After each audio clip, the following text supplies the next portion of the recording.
सुंदर समुद्रामध्ये शांत असलेला तो, गार वाऱ्याची झुळूक आणि सागराची साथ, सूर्यास्ताच्या रंगाने सजतो तो, निसर्गाच्या खुशीत तेजस्वी दिव्यासारखा उजळतो तो.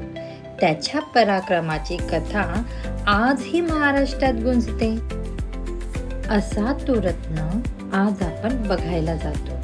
बरं का मित्रांनो, आज माझ्यासोबत माझी लेक इतिहास फक्त ऐकणार नाहीये, तर बघणार पण आहे, अनुभवणार आहे. मग तुम्ही पण येताय ना? चला मग, जय शिवराय. अर्नाळा किल्ला हा महाराष्ट्र पालघर जिल्ह्यातील विरारमधील प्रसिद्ध असा अर्नाळा गावातील अर्नाळा किल्ला आहे. ह्याला जलदुर्ग किल्ला असंही म्हटलं जातं. विरार रेल्वे स्टेशनपासून साधारण 10 किलोमीटर अंतरावर हा किल्ला आहे. ही माझी लेक अन्वी बाणे. तिच्या आयुष्यातला हा तिचा पहिला किल्ला आणि आज ती माझ्यासोबत ब्लॉगिंग करणार आहे. चला मग बघूया. स्टार्ट. आणि हे काय आहे?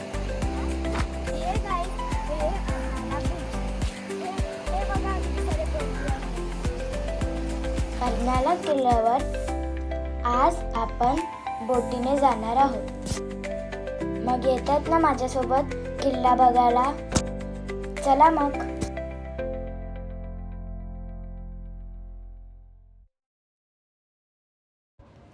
वाव, किती सारी बोटी आहेत. मस्त आहे ना नजारा. आजही इथे मासेमारीचा व्यवसाय इथले रहिवासी करतात. कोळी समाज मोठ्या प्रमाणात राहतो. सकाळी बोटी समुद्रात जाऊन मासे पकडतात. पकडलेले मासे स्थानिक बाजारात आणि मुंबई परिसरात विकले जाते. मित्रांनो, आजही इथले रहिवासी बोटीने ट्रॅव्हल करतात. म्हणजे जर त्यांना मार्केटमध्ये जायचं आहे किंवा काही कामानिमित्त जायचं आहे तर त्यांना बोटीने ट्रॅव्हल करावा लागतो. हा आहे अर्नाळा बीच आणि समुद्राच्या मध्ये एका बेटावर एक सुंदर गाव आणि ऐतिहासिक किल्ला आहे. इतिहासाच्या पानामध्ये त्याचा तेजस्वी दिवा आजही उजळतो. गुजरातच्या सुलतानाने बांधला हा सागरातील गड भारे. पोर्तुगीजांनी हिसकावला हा गड मतलबाने. मराठ्याच्या शौर्याने फडकली भगवी पताका न्यारे. सन 1737 मध्ये चिमाजी अप्पा आले रणांगणी. तोफाच्या गर्जनीत थरथरली शत्रूची प्रत्येक बस्ती आणि पाने. पराक्रमाच्या जोरावर जिंकला अर्नाळ्याचा हा गड. मराठी सामर्थ्य पाहून शत्रूही झाला पूर्णपणे नम्र. भक्कम तटबंदी, दरवाजे आणि समुद्राची शिवरायांच्या स्वप्नांना मिळाली जणू नव्या चैतन्याची वाट. आज ही लाटा सांगतात त्या युद्धाची कहाणी. अर्नाळा किल्ला जपतोय महाराष्ट्राच्या शौर्याची अमरगाथा. महाराष्ट्राच्या शौर्याची अमरगाथा. मित्रांनो, थोड्याच वेळाने आपण किल्ल्यावर पोहोचू आणि आज आपण किल्ला फक्त बघणार नाही आहोत, तर तो अनुभवणार सुद्धा आहोत. ते सुद्धा माझ्या लेकीसोबत.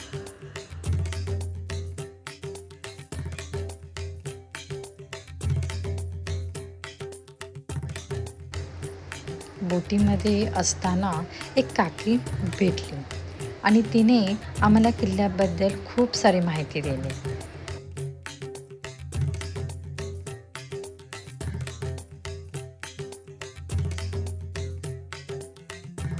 त्यांच्यासोबत गप्पा मारता मारता आम्ही कधी किल्ल्यावर पोचलो हे आम्हाला कळलंच नाही.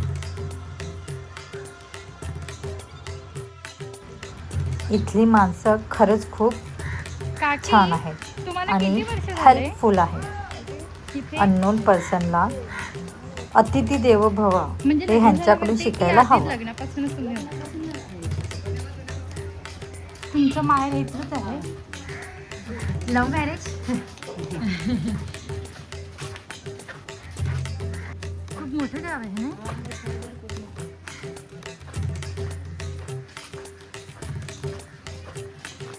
हे कसलं मंदिर आहे? गणपतीचं आहे. गणपतीचं मंदिर. किल्ल्यामध्ये दत्ताचं आहे, शंकराचं आहे. हां. मम्मी आता तू घे ना गोला. हा जरा 5 मिनिटं. तिला दे रे, तो एक गोला दे. बड़ा भी खत्म हो गया कोई नहीं खतम झाला आहे. खतम हो गया? हाँ। नाही. सर्व कुठल्या साईडला? या गावात मासेमारी बोटी, जाळी वाळवत असलेली लोक, मासळी बाजार, समुद्रावरील कोळी संस्कृती आपल्याला पाहायला मिळते. अन्वी खूपच एक्सायटेड होती किल्ला बघायला. त्यामुळे ती माझ्या पुढेच जात होती की मी कधी एकदा किल्ल्यावरती पोचते. सारखी म्हणते, मम्मा अजून किल्ला आला नाही. फायनली किल्ला आला आणि ती खूपच एक्सायटेड होती आणि तिचे क्वेश्चन तो खूप सारे होते. बघा पुढे. आणि फायनली आम्ही आता किल्ल्यावरती पोहोचलो. इतका प्रचंड मोठा आणि सुंदर किल्ला आपल्या विरारमध्ये आहे. खरंच खूपच आपण भाग्यवान आहोत की आपल्या विरारमध्ये इतका सुंदर किल्ला, एक ऐतिहासिक किल्ला आपल्याजवळ आहे आणि तो आपण खरंच जपून ठेवायला हवा. भक्कम तटबंदी, उंच बुरुज आणि सुंदर अशी महाराजांची मूर्ती एंट्री गेटवरतीच. महाराजांना बघून मन इतकं प्रसन्न झालं की एका क्षणात असं वाटलं की खरंच आज महाराज असते तर. हा आहे अर्नाळा किल्ल्याचा प्रवेशद्वार. ह्या प्रवेशद्वारावरती हत्तीचं आणि सिंहाचं सुंदर असं चित्रलेखन आहे. किल्ल्यात एंट्री करताच हा सुंदर असा नजारा आपल्याला बघायला मिळतोय. बघा ना, काय कला होती ही, किती सुंदर बांधला आहे.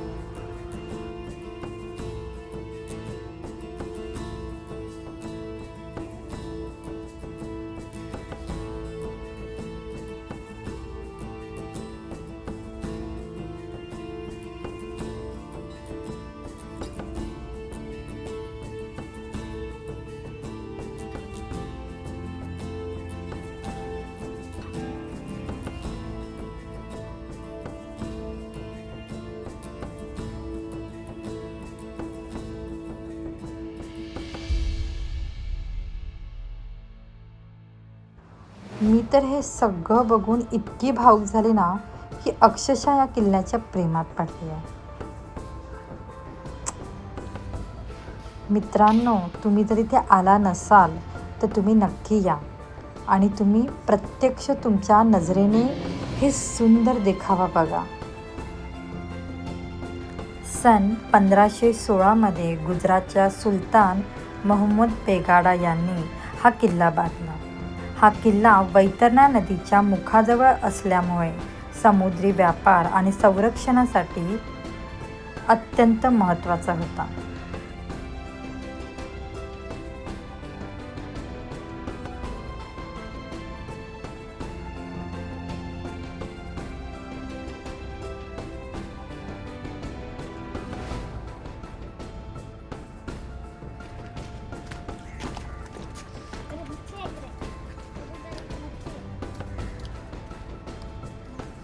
पाय नको देऊ.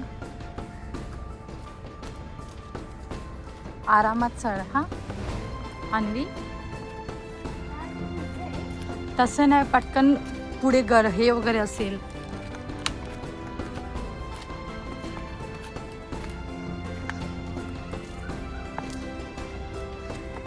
थांबा तिकडे, पुढे जाऊ नको एकदम.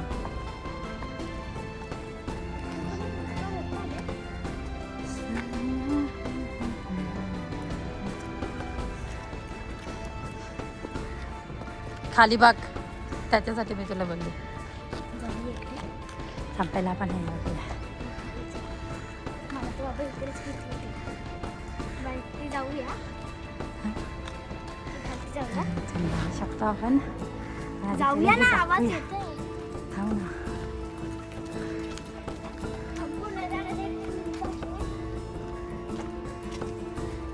नजारा बघायचे, धोके दुश्मन बघायचे.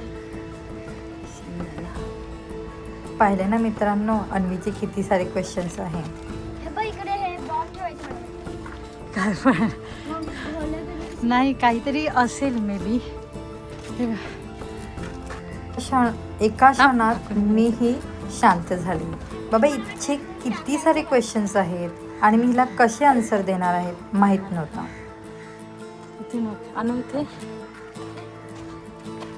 इथून पण नजारा बघू शकतो आपण गाईस. पुढे पोर्तुगीजांनी वसई परिसरावर सत्ता मिळवून हा किल्ला आपल्या ताब्यात घेतला. त्यांनी हा किल्ल्याची दुरुस्ती करून त्याचा उपयोग समुद्री मार्गावर नियंत्रण ठेवण्यासाठी केला. जवळपास 200 वर्ष हा किल्ला पोर्तुगीजाच्या ताब्यात होता.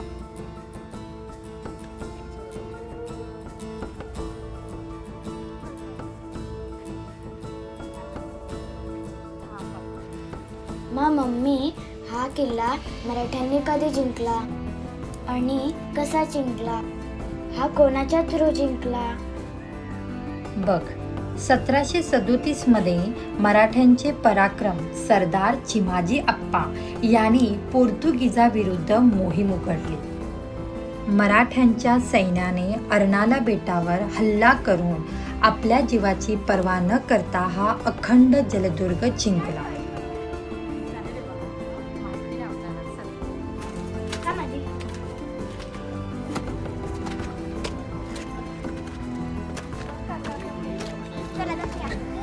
आरामात. मम्मा पहिला जाईल मग तू. बिकॉज किती सेफ आहे किती नाही पहिला मम्मा बघेल.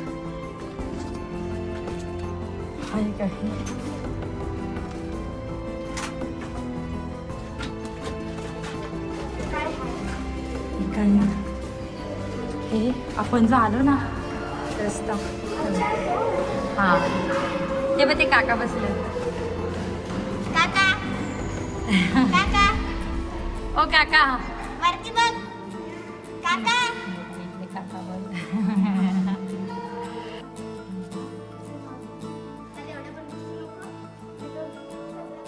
मी अन्वीची काळजी करता करता तीच माझी काळजी करायला लागली.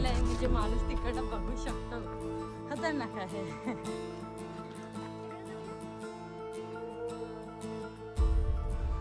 त्यानंतर बाजीराव यांनी किल्ल्याची पुनर्बांधणी करण्याचे आदेश दिले. मम्मी, हा किल्ल्याचा वापर महाराजांनी कशासाठी केला? ते इथे राहत होते का? नाही ग बाळा, ते इथे राहत नव्हते. पण 1737 मध्ये, दॅट मीन्स 1737 मध्ये महाराजांनी हा किल्ला समुद्री संरक्षणासाठी आणि व्यापारासाठी वापरला आणि हळूहळू मराठ्यांच्या छत्राखाली इथे लोक बिंदासपणे राहू लागले आणि इथे वस्ती झाले. ह्या किल्ल्यावर 10 बुरुज बांधले गेले. त्यापैकी काही अवशेष शिल्लक आहेत आणि ते आपण पुढच्या भागात नक्की बघूया. मित्रांनो, तुम्हाला या किल्ल्याची माहिती आवडली असेल तर माझा नेक्स्ट ब्लॉग बघायला विसरू नका आणि लाईक शेअर करायला विसरू नका.